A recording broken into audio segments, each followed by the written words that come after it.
Okay, we're here at Bitcoin Amsterdam, and I'm here, RebelMoney, with the one and only Marcus Connor. How are you doing, Marcus? I'm doing great.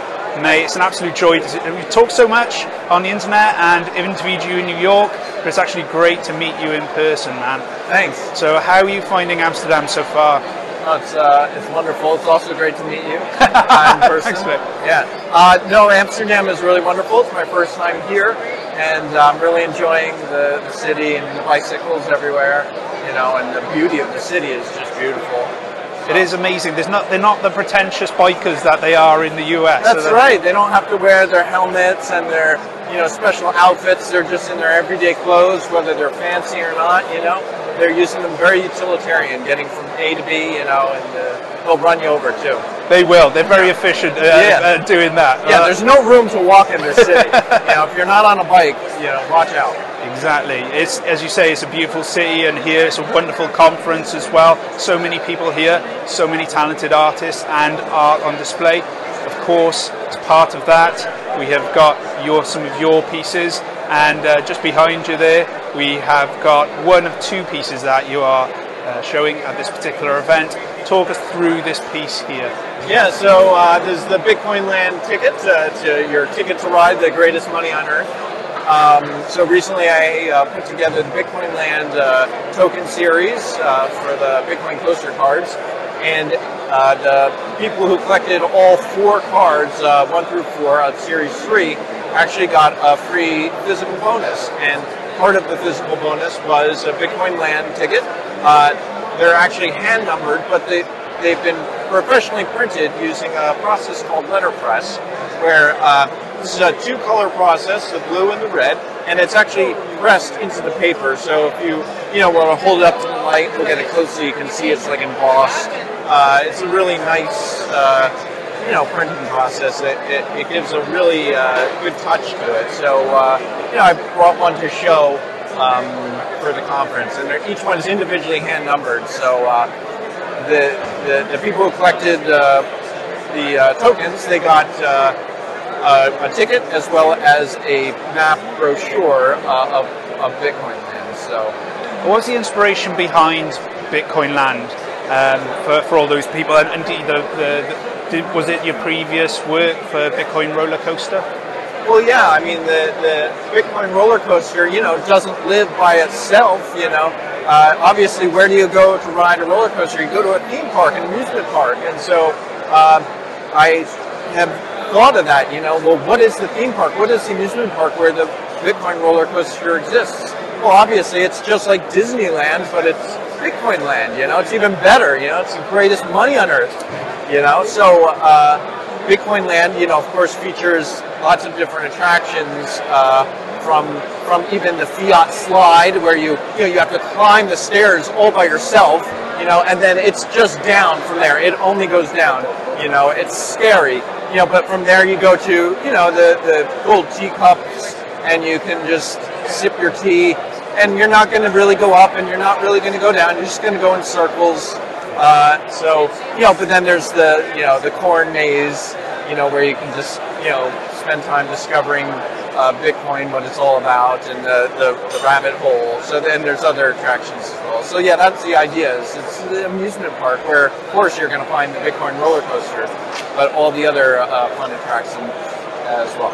And it's a fun day out for the family, isn't it? And in particular for this art piece with Bitcoin Land, there were different Bitcoin roller coaster characters as well. There was all different parts of the family, wasn't it?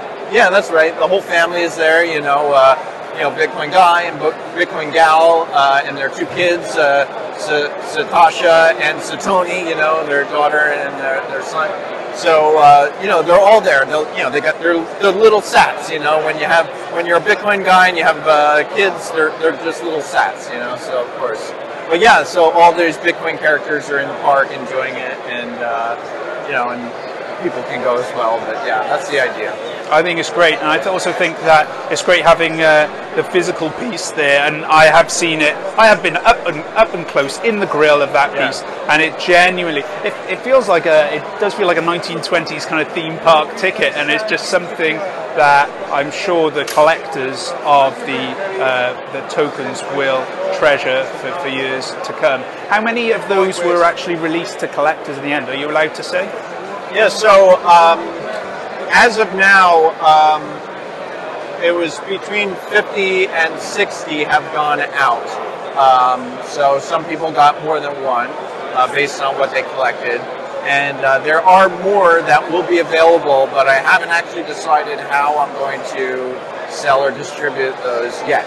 So, so as of now, just that many, but there are more and they will be released, just undetermined. And one thing I will mention about this in particular as well that I really enjoy is that all of the words on here, the type, is all hand-drawn by me. I love it's one of the things I really enjoy doing is drawing words, doing hand lettering.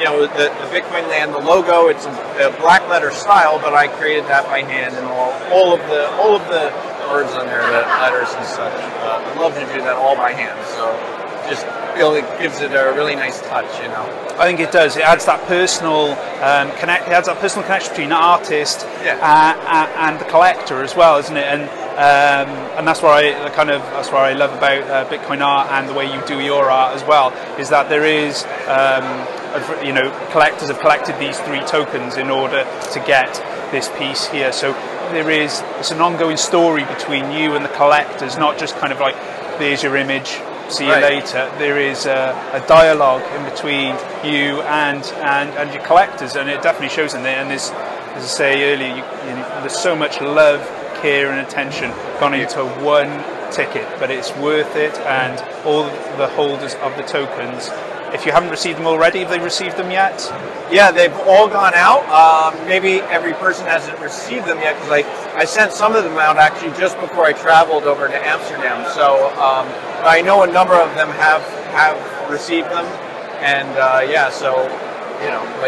they have all been sent out. So something to treasure. And could we see the Bitcoin family going on other outings as well to other different Bitcoin themed locations? Well, we'll see. The future is yet to be written, really. So right? Fantastic. Yeah. All right, let's look at your second piece then. Sure. If we just move back, and this is, I believe, up in the Scarce.City auction this week, and this piece is entitled, funnily enough, FOMO. So tell us a little bit about this piece. All right, this one is self-portrait. I'm sure you can tell, right? So, look, this is, this is how you feel, right? Like FOMO, like fear of missing out, right? You're just like, Now, obviously, the style here, it's really like, very heavily influenced by hot rod monsters, made popular in the 50s,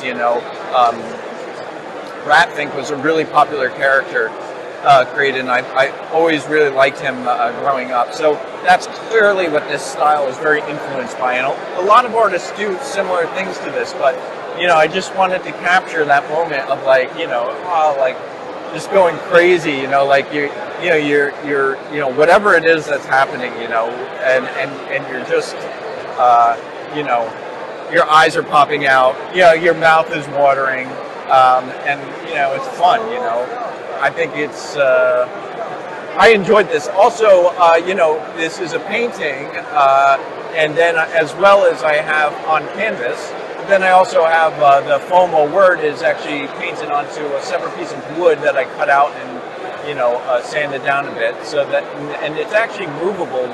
It's not permanently attached, so you could move it to the middle there, or whatever, so whoever buys this, it could even be removed completely. I think it works well there, but yeah. It's the only time you can remove FOMO. That's right. Any other time, it's tough. You don't know whether you're buying the bottom or the top.